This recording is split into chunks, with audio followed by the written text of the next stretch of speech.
Today, the latest weapons, coupled with the fighting skill of the American soldier, stand ready, on the alert all over the world to defend this country, you, the American people, against aggression.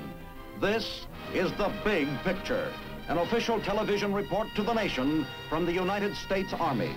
Now, to show you part of the big picture, here is Sergeant Stuart Queen. In recent big pictures, we have shown your Army in action all over the world. Today, we're going to tell a different story. We're going to take you to Washington, D.C. Here in the nation's capital, there are many thousands of important Army activities. Let's take a look at some of them.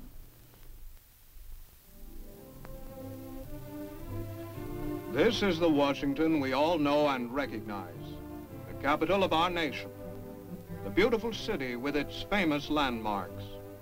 This is the visitor's view of Washington.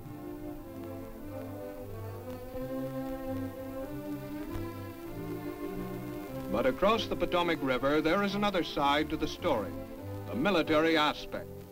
Its heart is the Pentagon Building.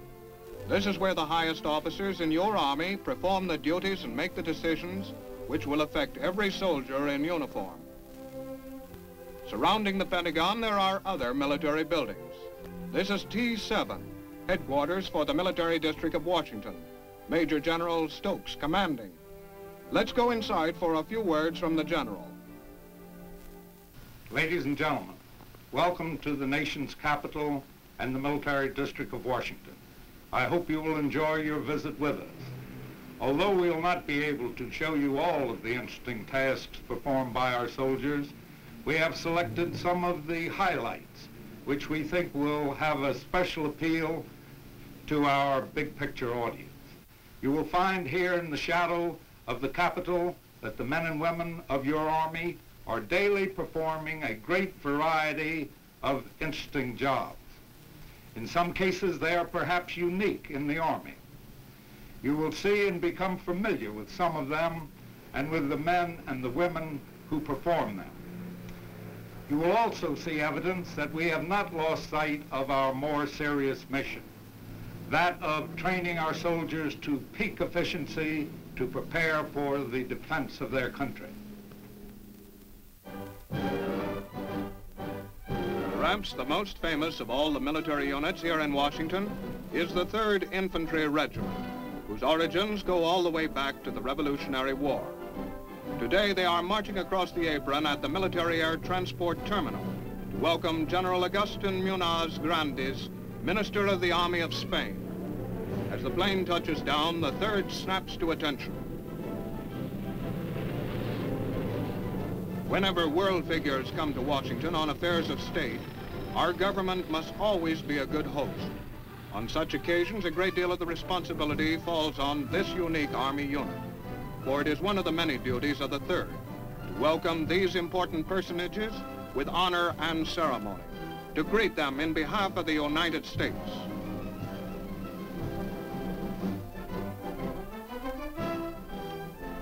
As the Spanish Minister of the Army steps from his plane, General Ridgway personally welcomes him. There is a brief moment for a warm exchange of greetings before the formal military reception.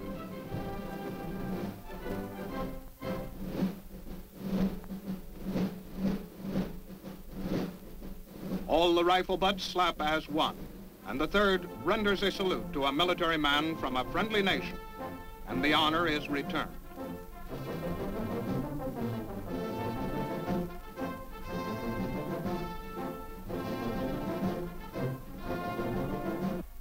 With the exchange of salutes over, the 3rd prepares for inspection. The United States Army Band strikes up a lively march as the commanding officer of the reception detachment leads General Ridgway and the Spanish minister around the ranks.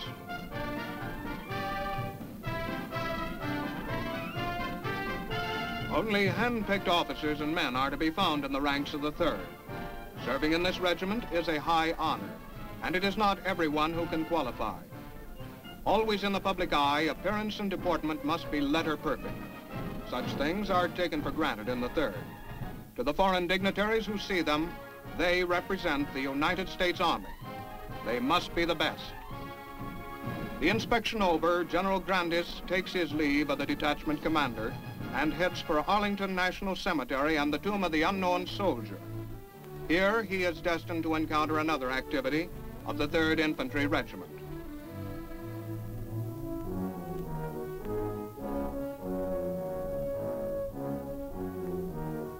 On the steps of the amphitheater leading down to the tomb itself, there takes place a simple ceremony.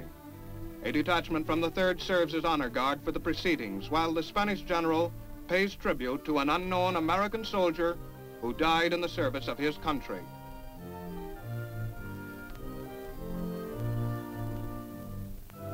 The great of many nations have rendered such honor here, a tribute to an American soldier known but to God. The general departs, but let us stay and meet the soldiers who stand guard over this hallowed ground. Situated directly beneath the amphitheater is the tomb guard room. Waiting is part of any guard mount. But of course there are always chores to do too. Shoes in particular get a treatment guaranteed to better the best shine in town. One of the men is just now preparing to relieve the guard on duty. A last-minute check in front of the mirror. All set? Let's go. This changing of the guard at the tomb of the unknown soldier has become a Washington tradition. It is such a simple ceremony and yet an impressive one. There is a quiet dignity in the way commands are given. There is pride in their execution. Because these men are constantly before the public, they are carefully chosen from among volunteers of the 3rd Infantry Regiment. They must be between 5 feet 11 inches and 6 feet 2 inches in height.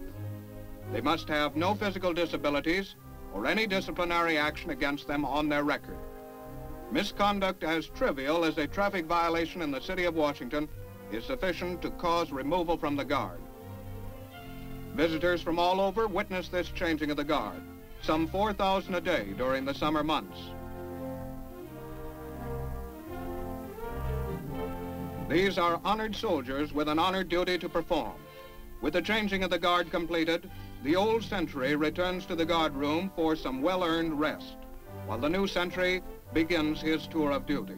At strict attention, he walks his post. At each end of the tomb plaza, he executes the manual of arms, and here is one spectator who is obviously impressed.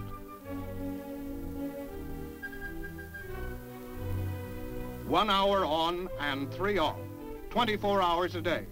This single sentinel walks this post and considers it an honor to do so. That's the way it is in the 3rd.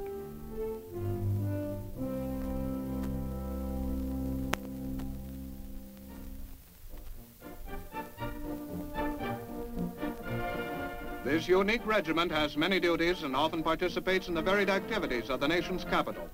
For a real parade, they're a must.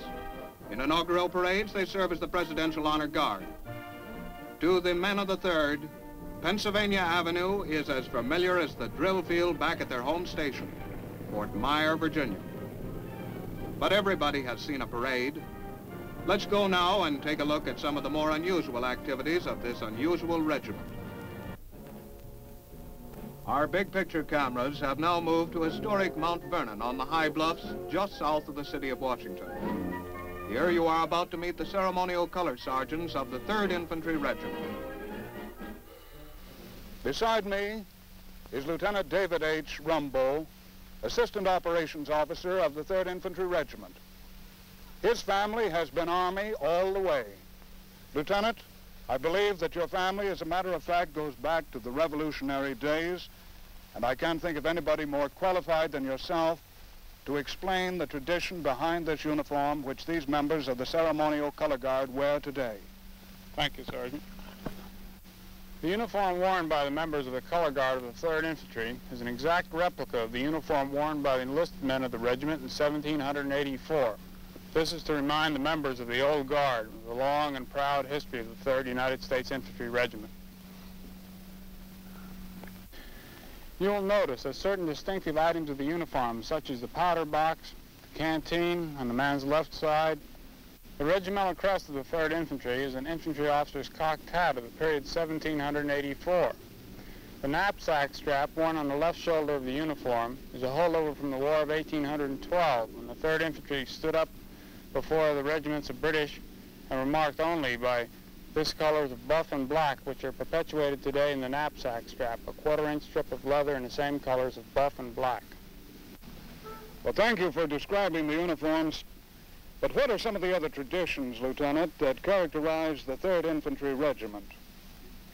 Well, during the Mexican War, the 3rd Infantry received the name of the Old Guard from General Winfield Scott. After it had stormed the heights of Telegrafo Hill at bayonet point, we were given the honor of marching in every parade with fixed bayonets. That's why today, when you see the 3rd Infantry parade, we always march with our bayonets fixed. The name Old Guard actually was given to us by General Winfield Scott when he said to the members of his staff as the 3rd Infantry marched by him, "Gentlemen, take off your hats. There goes the Old Guard of the Army." Well, thank you very much, Lieutenant Rumdow. And we must travel along to visit other activities here in the Military District of Washington. Now, here is a job you wouldn't expect to find in our modern Army, and it's just about the only job of its kind left. But here at Fort Myer, it's a very important job, for stationed here is just about the only cavalry left in the American Army. 7 of these perfectly matched graves draw the caisson in full honor funerals at nearby Arlington National Cemetery. The caisson, too, gets its share of attention. Polish and elbow grease keep it in perfect order, for it bears the casket of the fallen hero. This is the caparison horse, riderless with cavalry boots turned backwards in the stirrups of an empty saddle. It follows behind the caisson in the funeral procession. We've now moved to a position immediately adjacent to Arlington National Cemetery here at North Post, Fort Myer. Off to my left is the cemetery, and we have asked the non-commissioned officer of a detail that has been on funeral duty over here in the cemetery to report to us at this position that we might be able to talk to him. He's due along here any minute.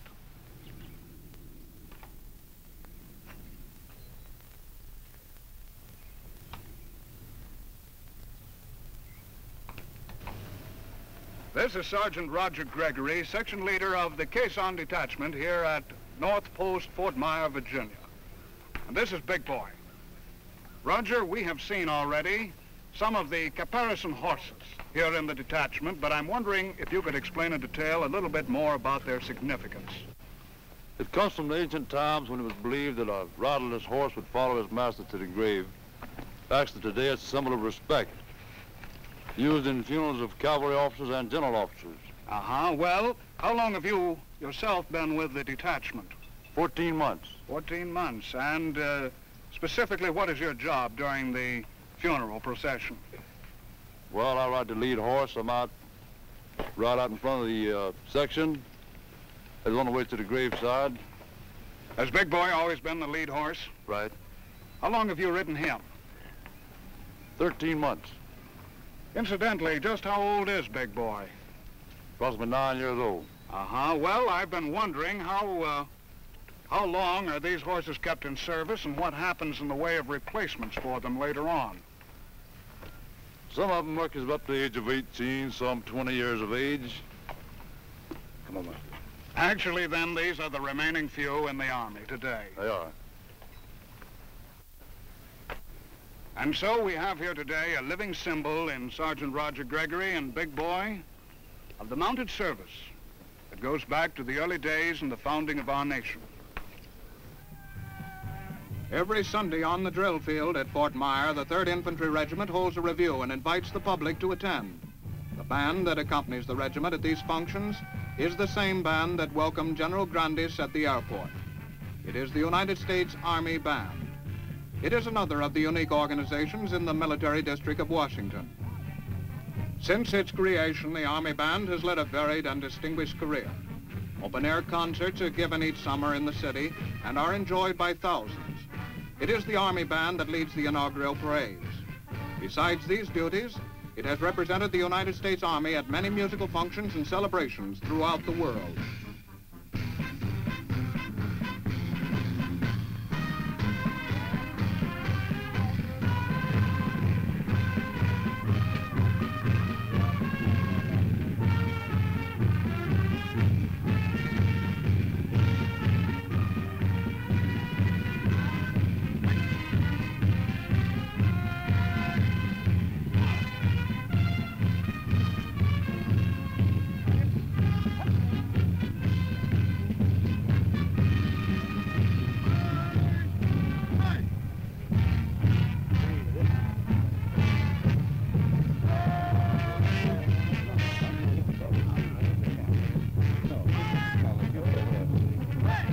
those officers.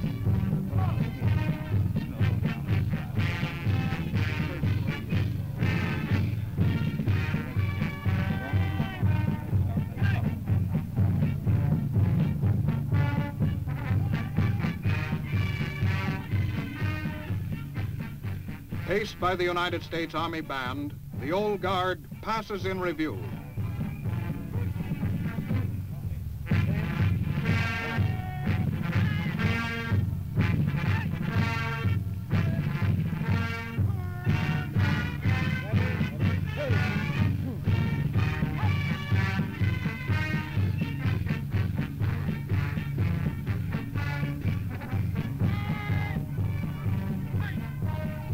But not all the troops in the Washington area are stationed here for show and ceremony. Many fill jobs that are vital to the defense of the city. Let's visit with some of them.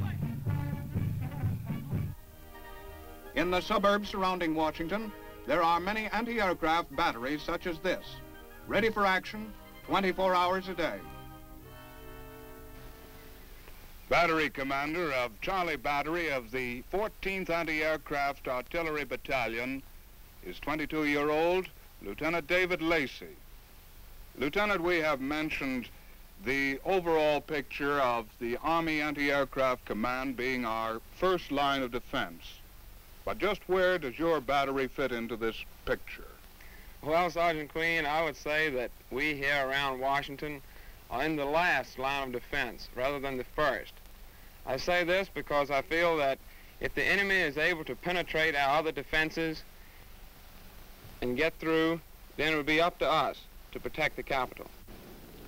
Living here in the backyards of some of our neighbors in the residential area of our nation's capital, have you had an opportunity to become acquainted with them? Yes, we have. Even though, as you know, we have to stay only a few minutes away from the guns, we've found time to become quite acquainted with our neighbors. We have open house here at least once each year, where we invite the folks in and show them around the area. And we have a couple of ball teams who practice on our diamond down here during the summer. You mean the teenagers have come over and joined some of the men here at the battery in playing ball? That's right, they have. Oh, good. And even some of the young fellows across the road have come over and played football with the guys here. And I think we are fortunate in having some very fine neighbors. This constant alert status, more or less, must keep the men pretty much on their toes. And I've been wondering, do they ever get an itchy trigger finger during these battle stations? No, they don't. We realize that that's a problem, however. So we have a schedule whereby each unit can go up to the firing range, which is in Delaware. And up there, the men can actually fire the guns and, as you might say, give that trigger finger a good workout. Well, I won't take up any more of your time, Lieutenant, but thank you for coming by for just a minute and filling us in on the details of your battery. You're welcome. Thank you. Now I think we'll just stand by and take a look at some of the activities that take place here in a typical gun site of Charlie Battery of the 14th Anti-Aircraft Artillery Battalion. Firing tactics up on the range are necessary, but football tactics are important too, especially when you've got to spend all your time on that same little piece of real estate. Then it's the neighbors that count. And kids especially are always good for a fresh approach. Here's some new tactics that are bound to succeed. And there's the payoff. Though the city of Washington may be only a few minutes' drive away, these soldiers seldom get the chance to enjoy it. They must find their recreation right here at the battery, and as the lieutenant said, it's the neighbors that make it enjoyable. But all good things must come to an end.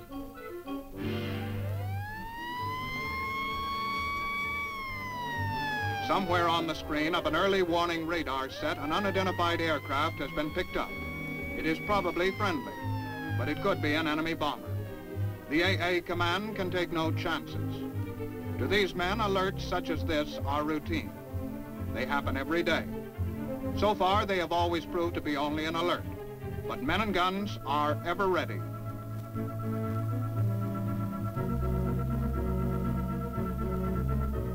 But what of those other Washington soldiers, those proud men of the old guard? What would be their mission in time of emergency? Here in a 3rd Infantry orderly room, the duty sergeant receives a phone call. This regiment has been called out on a practice alert. At the barracks, the men hop to. Off the locker tops come field packs and combat gear. This will be as close to reality as training will allow.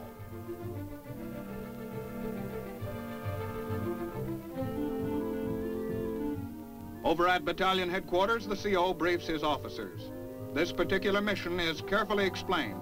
Then the alert orders are given. This regiment, the 3rd Infantry Regiment, has been ordered to execute Plan Able. This battalion will move without delay to positions as directed in the defense plan. Back at the barracks, the men take their rifles. And then the heavier stuff too. Bazookas, recoilless rifles, mortars, and machine guns. Everything has been carefully planned for this moment.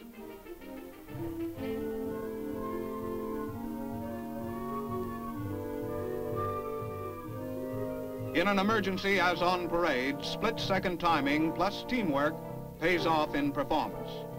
These are the same men, the ceremonial troops, the color guards, the sentries, and the caisson detachment. And those qualities that made them the best ceremonial soldiers make them the best combat soldiers too. Down at the tank park, the alert is also sounded, and 3rd Infantry tankers prepare to move out.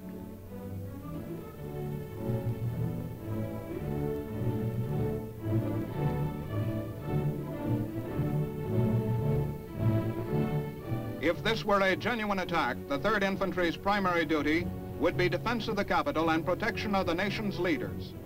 And so today they follow a prepared alert plan, simulating this mission. Heavy caliber machine guns are mounted, engines revved up and communications tested. Old guard tanks get ready to roll.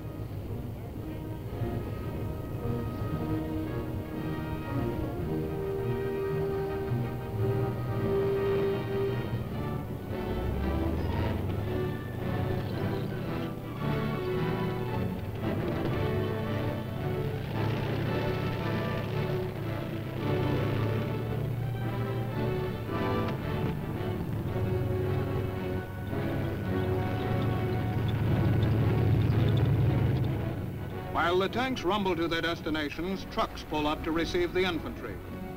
There is an attitude they've got here in the old guard. You begin to feel it after you've been around them for a while. They are determined to be the best at anything they tackle. That's what makes them good soldiers. That's why these men are in the 3rd. And that's why the 3rd is in Washington with so many important duties to perform, including the defense of the city.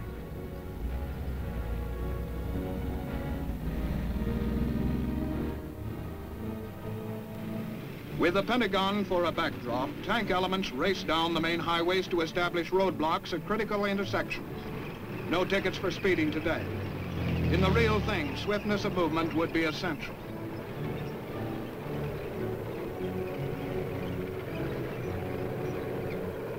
Now, really only minutes after the alert was first sounded, the various elements of the 3rd have carried out their respective assignments as given in the prepared alert plan Able. Tanks are eased into their positions for effective fields of fire. And now, with the nation's capital under the guns of friendly forces, the alert is over.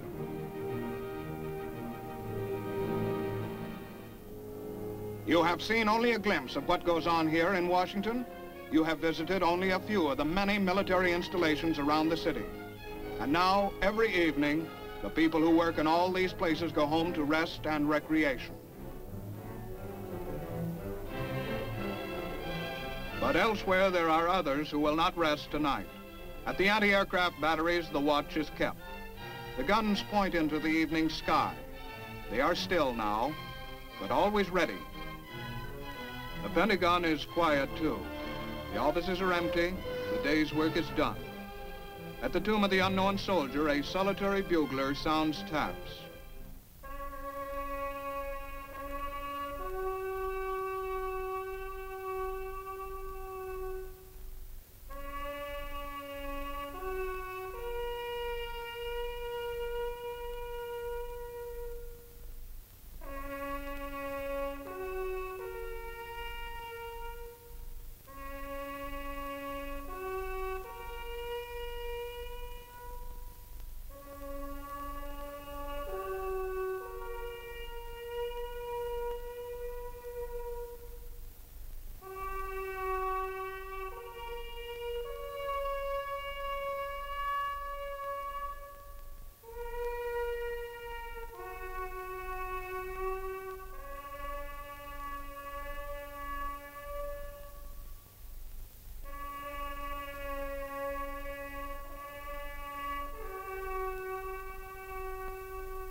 Army Band, the anti-aircraft batteries.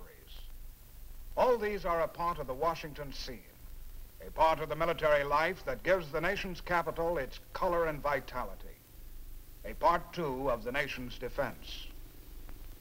Now, this is Sergeant Stuart Queen, inviting you to be with us again next week for another look at the big picture, the United States Army in action. The Big Picture is a weekly television report to the nation on the activities of the Army at home and overseas. Produced by the Signal Corps Pictorial Center. Presented by the U.S. Army in cooperation with this station.